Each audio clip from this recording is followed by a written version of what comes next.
I nderuarat Nikolla, të dashur vëllezër dhe motra më Krishtin.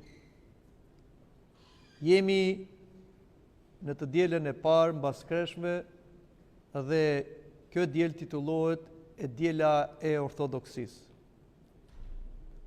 Është një diel triumfante, e cila na tregon fitoren e ortodoksisë kundër kakodoksisë. Ortodoksi do thot besim i drejt, i vërtet, që u tha nga Zoti, u transmetua nga apostujt, u mbajt nga etrit e kishës dhe u sankcionua nga sinodet e shenjta. Kurse kakodoksi do thot një mësim i gabuar, i shtrëmbër ose heretik. Por çfarë historiku ka kjo e dielë sotme? Do dim se në shekullin e 7 dhe 8 kisha u trondit nga një mësim i gabuar, nga një herezi, herezia ikonoklaste, që thoshte, e mbështetur nga perandorët Leon dhe Konstantin, të cilët donin të kishin supremaci edhe mbi kishën, të qeverisin dhe kishën, sepse nuk mjaftonte vetëm pushteti i tyre laik, donin dhe atë fetar, ata të mbështetur dhe nga patriark dhe episkop heretik, nxorën një tezë se ikonat janë idhuj. Pra janë gjëra të gabuara që të krishterët i kishin mbajtur për kaq shekuj. Sepse sipas tyre është shkelja e porosisë tek dekalogu që Zoti i tha Mojsiut, Izraelit, por që është edhe porosi për të krishterët. Mos bëj një shëmbëlles, një ikon të atyre gjërave që janë në qiell, në tokë, në ujëra dhe në nën tokë. Mos bëj skulptur, piktur, mos i adhuro. Sepse unë jam një perëndi xheloz që dënon pa utësinë dhe në tretin dhe të katërtin brez për ata që më urrejnë. Sipas tyre, edhe ikonat janë idhuj. Janë piktura, janë skulptura, janë relieve, të cilët krishterët i kanë bërë nga padituria dhe kështu kanë shkelur urdhresën e Perëndis, kanë zëmëruar Perëndin dhe Perëndia do zëmërohet me ne dhe do na i marri pushtetin. Në atë kohë, pati dhe ndikim feja islame, e cila në doktrinën e saj dhe në zbukurimin e tempujve tyre i mohonin pamjen e njeriut dhe e zbukuronin në mënyra floreale ose shtazore. Por të dashur më Krishtin, edhe pse këta heretik, madje ishin patrik, ishin dhe episkop, ishin dhe teolog dhe katekist asaj kohe, mbështetur nga perandori, përpiqeshin që me anë të Biblës ata të mbështetin ikonoklastmën, pra të mësim të gabuar kundër ikonave, ata nuk e interpretonin sakt shkrimin e shenjtë. Sepse vërtet Zoti tha tek Mojsiu dhe të gjithë dhe ne të krishterët që mos të bëjmë gjëra që janë në qiell, në tokë, në ujëra dhe në nën tokë, dhe mos t'i adhurojmë. Po për çfarë bënte fjalë urdhresa? Për diellin, për hënën, për yjet, për peshqit, zvarranikët, kafshët, gjarprint, insektet, të cilët egjiptasit i paraqitnin si zota në tempujt e tyre. Për këtë bënte fjalë urdhresa, që izraelitët nuk duhet t'i bënin dhe t'i adhuronin si zota. Nuk bëhet fjalë për ikonën e Krishtit, të shënmërisë, të shenjtorëve, të cilit janë persona historik të vërtet. Por, kjo herezi pati shkas edhe nga disa gabimet të krishterëve të paditur, të cilët i adhuronin ikonat, nuk i nderonin ikonat. I shikonin ikonat vërtet si idhuj, si fatësjellse. Madje kishte nga ata që e gërvishnin ikonën, dhe e këtë e shikojmë dhe në disa muret ose afresket e kishave, dhe me atë gërvishtje ata përdonin si ilaç, jedhin në për ujë dhe mendonin se kështu dëshiroheshin, pra një lloj magjie. Por kjo nuk është e vërtetë, kjo nuk është mësimi i kishës. Kjo është një gabim pa dituria e njerëzve. Të dashur me Krishtin, ndodhi një problem shumë i madh me kishën. U bë dhe një sinod dhe vendosën që ikona duhet hequr nga kisha. U bë një masakër. Dhe u lyen afreske shekullore me gëlqere, ikona portative u dogjen, u konfiskuan, por jo vetëm ikonat, por dhe ata që i mbronin ikonat, i nderonin ikonat që quheshin ikonodull. Madje kishim dhe një periudhë që quhet periudha e gjakut, që shumë murgjer, shumë besimtar, shumë klerik të devotshëm u arrestuan, u torturuan, u vran, derdhën gjakun, sepse ishin kundër ligjeve perandorake dhe të sinodit heretik. Dhe nuk i dhanë ikonat e tyre.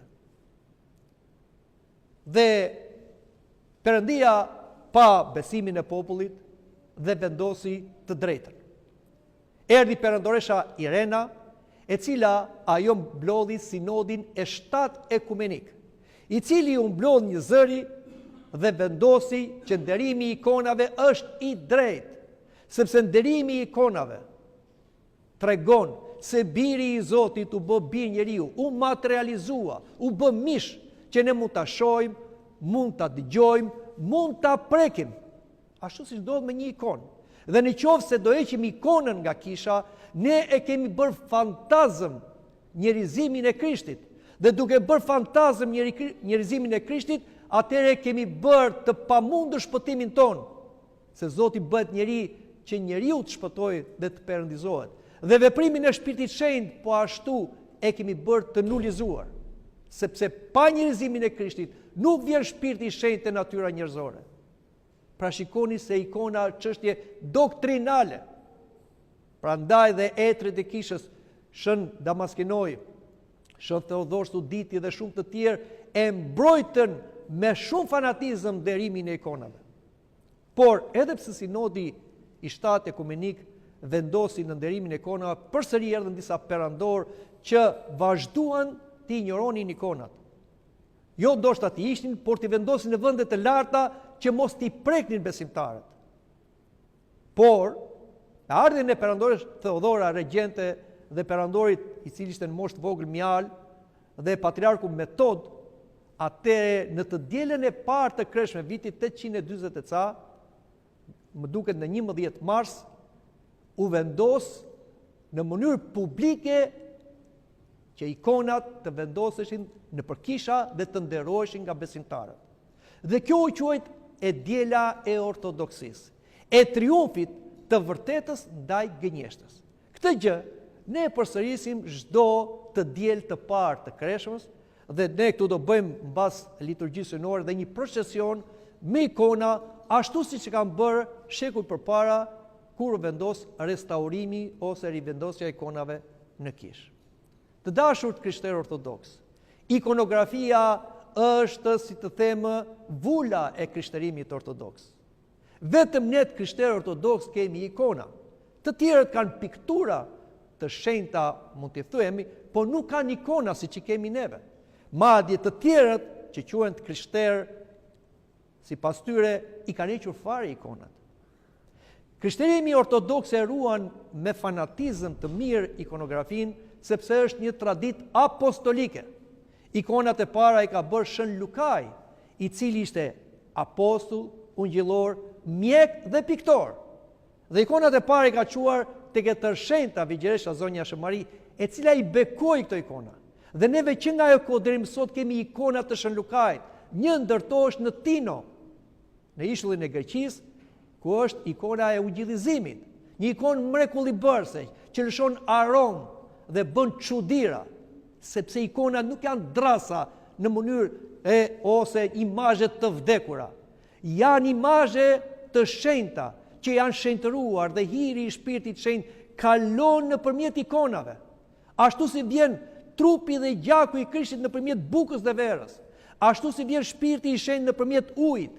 Ashtu si vjen hiri i shërus nëpërmjet vajit. ashtu si vjen nëpërmjet lipsaneve, ashtu vjen dhe nëpërmjet ikonës. Janë mjete shenjtëruese që transmetojnë njërin e Shpirtit Shenjtë. Nuk është thjesht një zbukurim, nuk është një foto, nuk është një imazh. Prandaj ikonat në Kishën Ortodokse kanë kanonet e saja që nuk ndryshojnë. Jo çdo piktor, ikonograf mund të bëjë ikonë sipas mendjes vet, po sipas kanoneve kishtare. Madje ikonografi që bën ikonën duhet të jetë i pastër shpirtërisht dhe moralisht, duhet të jetë me kreshëm dhe duhet ta shoqërojë ikonën me lutje. Dhe kur mbaron ikonën nuk thot e punoi filani, po me dorën e filanit, sepse shikohet si vetë Zoti punon me dorën e ikonografit për të bërë ikonën e pamjes së tij ose të shenjtorëve. Prandaj, ne kur vim këtu në Kishë, i përshëndesim ikonat. Është kanon që ikona duhet të puthet. Buzët e pabesa u thafshin krejt që nuk e nderojnë ikonën tënde besnikërisht. E kemi në përshëndetjet e zonjës Shëmëri. Kur vim të në Kishë, puthim ikonën e Krishtit dhe Shëmërisë, ose të shenjtorëve. Jo i fërkojmë ikonat, duke pasur merak. Kjo fut një zakon i keq si pas kohës ose në kohën e Covidit. Jo, ikonat kur ne i afrojmë besim dhe i puthim me besim nuk transmetojnë mikrobe, sepse ato janë të shenjtëruara. Prandaj, ne nuk duhet shfaqim distancë ndaj ikonave. Duhet i afrojmë ikonave, sepse te ikona qëndron hiri i Shpirtit Shenjtë. Edhe ajo puthje që ti bën nuk i drejtohet drasës dhe ngjyrit, por personit që paraqet ikona.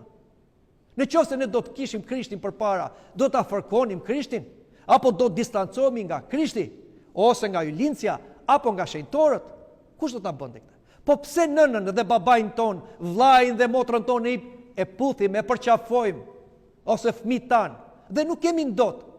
Dhe për ikonën kemi ndot. Ktu është djalli, ktu futet i ligu. Dhe na fut ato mendime për të pasur frikë për t'i afrohemi gjërave të shenjta. Në Kishë përgjegjësinë e mban Zoti, e mbajnë shenjtorët. Jashtë kemi përgjegjësinë neve. Prandaj çdo gjë këtu në Kishë është e shenjtëruar dhe transmeton jetë, jo sëmundje dhe vdekje. Dhe kuptohet për ata që janë besimtarë. Ikonat duhen mbajtur.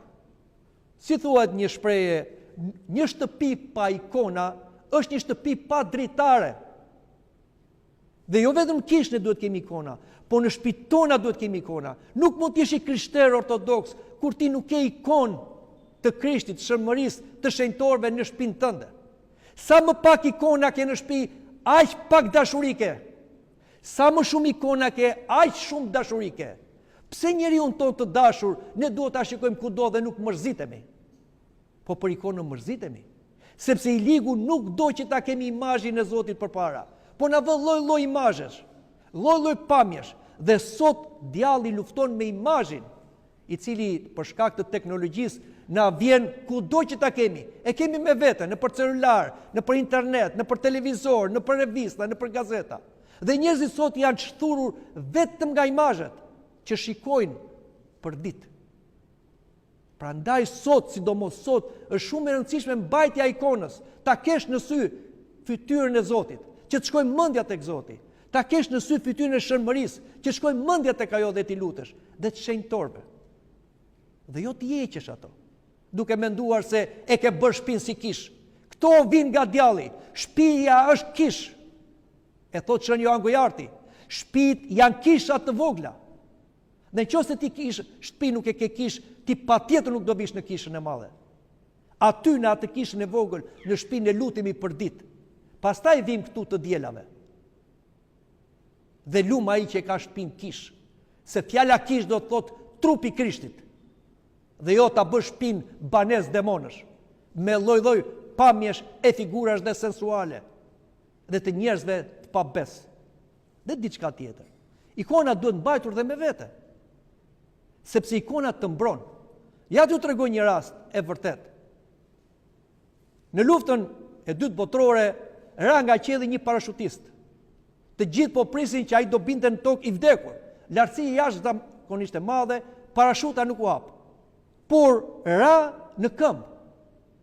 Dhe kur i afruan dhe kërkonin ta ndihmonin, i gjetën në trup ikonën e Shën Gjergjit, të cilën ai e mbante gjithmonë me vete. Dhe ja pra besimi tek Shën Gjergji dhe te ikona ti e mbrojti. E shumë raste të pafundme se si ikonat na kanë mbrojtur. Ja t'u tregoj një rast tjetër, që ma ka treguar një person. Ishte një ateist, i cili shante, mohonte Zotin. Por, një ditë, ushtrin krevat, pet, edhe jo vetëm ushtri, por i erdhën dhe demonët për ta mbytur. Aty përballë, thoshte ky ateisti, kishte ikonën e Shënvlashit, që ne është dhe një shenjtor shumë familjar, si që kemi dhe Shën Gjergji. Edhe ky nga Afrika, thiri, Shënvlash më ndihmo. Dhe tregon vetë ateisti, nga ikona doli Shënvlashi, i përzevi demonët dhe e qortoi. Pse i pa besto? Pse më nuk beson? Pse më mohon? Ja pra si dalin shenjtorët nga ikona, për të na treguar se ikonat janë të shenjta dhe aty ri hiri. Nëpërmjet tyre vjen Zoti, nëpërmjet tyre vjen shenjtorët, siç vjen dielli nëpërmjet dritareve. Prandaj të dashur me Krishtin, duhet t'i nderojmë ikonat, t'i përshëndesim ikonat, t'i temjanisim ikonat, t'i mbajmë ikonat, sepse na shojtërojnë syrin dhe mendjen. Dhe diçka tjetër. Ikona na tregon se dhe ne jemi ikonat Perëndis. Çdo njeri prej nesh që është këtu është ikonë e Zotit. Pra jemi bërë sipas imazhit të Zotit dhe ne kemi të gjithë potencialin që jemi pagzuar në kish, që kungohemi dhe shenjtërohemi të bëhemi si Zoti, të bëhemi hyni si pasirit, siç u bën këta shenjtor. Këto ikona në kish na tregon se dhe ne duhet jemi një ikonë që nesër të varemi këtu. Dhe në qoftë se ne do dështojmë fajisht i gjithë hyni. Nuk është se këta shenjtorët kishin diçka të veçantë që ne nuk e kemi. Të gjithë kishin atë që kemi neve. Nëpërmjet kishës u shenjtëruan ata. Pagëzimit, pendim rrëfimit, kreshmimit, kungimit, evçelis e mistereve të kishës. Dhe ja ku u shenjtëruan dhe u bën ikona për na treguar se janë të shenjtë, janë të pavdekshëm. Kështu duhet bëhemi dhe neve. Prandaj kjo ditë duhet na vëj të gjithë në lëvizje, që të bëhemi ikonë e shenjtë e Perëndis. E fundi që do them se ka shumë për të folur, po kaq ne mund të flasim, po le ta shfrytëzojmë se diela është ditë mësimi dhe shenjtërimi. Sot nderojmë edhe 40 martirët e shenjtë. 40 martirët e shenjtë janë 40 shenjtorë të cilë janë shumë familjar dhe shumë nderohen nga krishterë ortodoks në gjithë botën ortodokse. Ku duat të qëndrojë?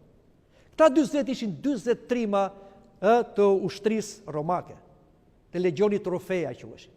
Ata nuk pranuan të adhuronin idhujt. Dhe të 40 pohuan se janë të krishterë. Dhe për këtë u dënuan me shumë tortura. Në burg të 40 i shfaqet Krishti. Dhe i thot këtë gjë, dëgjojeni. E fillua të mirë, por vetëm ai që do duroj deri në fund, vetëm ai do kurorëzohet. Këto fjalë të Krishtit kur i dëgjon, thua pse Krishti i tha këto? Sepse Krishti si Zot shikonte diçka midis atyre 40-ve. Dhe të 40-tët, mbas u torturuan, u dënuan që të çoheshin në natë, në mes natës, në liçenin e ngrirë në Sebaste dhe të vdisin nga hipotermia. Dhe atëre ai armiku i tyre, domethënë qeveritari, bëri edhe një banjë të ngrohtë në breg të liçenit që të tundoheshin dhe të shkonin dhe të futeshin në ujë nxehtë. Njëri prej tyre nuk duroi. Iku dhe u fut në banjën e nxehtë dhe sapo hyri atje vdiq. Humbi edhe këtë jetë, humbi edhe përjetësinë. Nga qedhi erdhën 40 kurora. 39 kurora qëndruan tek 39, njëra qëndronte në ajër. Atëherë një ushtar që ndiqte martirizimin e 40-ve tashmë 39, tha kjo kuror që është bosh është për mua. Edhe unë tha jam me këta. Edhe shkoi dhe u bashkua me 40-ët. Le të ndalemi këtu. Shikoni se të 40-ët e filluan, por njëri e humbi. Pse e humbi? Patjetër nuk e humbi se Perëndia e braktisi. po ai kishte braktisur Perëndin, sepse brenda atij kishte mendime, kishte mëkate të fshehura që nuk i thoshte, i mbante, i justifikonte, dhe në momentin e provës u rrëzua. A e kuptoni sa e rrezikshme është kjo punë? Që neve gjërat i mbajmë dhe i sidhemi me hipokrizi dhe përpara Zotit dhe nuk i rrëfejmë mëkatet? Ja pra vjen prova dhe rrëzohemi, siç u rrëzua dhe ai, që humbi në fund, edhe fitoi ai tjetri. Kështu që koha e kreshmimit nuk është koha e dietave ushqimore, është koha e reflektimit për mëkatet që të vim në pendim dhe rrëfim. Me të tjerët, le mos jemi shumë të ndershëm, sepse thot Zoti mos i qenve dhe derrave margaritar tuaj, por ama me Zotin, me atin shpirtëror të jemi të sinqert, sepse kur shkojmë te ati shpirtëror, shkojmë tek Zoti dhe të largojmë çdo hipokrizi, çdo hile që mund të bëjmë në mendjen tonë, sepse ajo mund të na rrëzojë në provën e madhe. Zoti na ruajt dhe le ta shfrytëzojmë kohën e kreshme për vetëdije, pendim, rrëfim, korrigjim, shenjtërim dhe shpëtim, që të bëhemi ikona të shenjta të Zotit. Amin.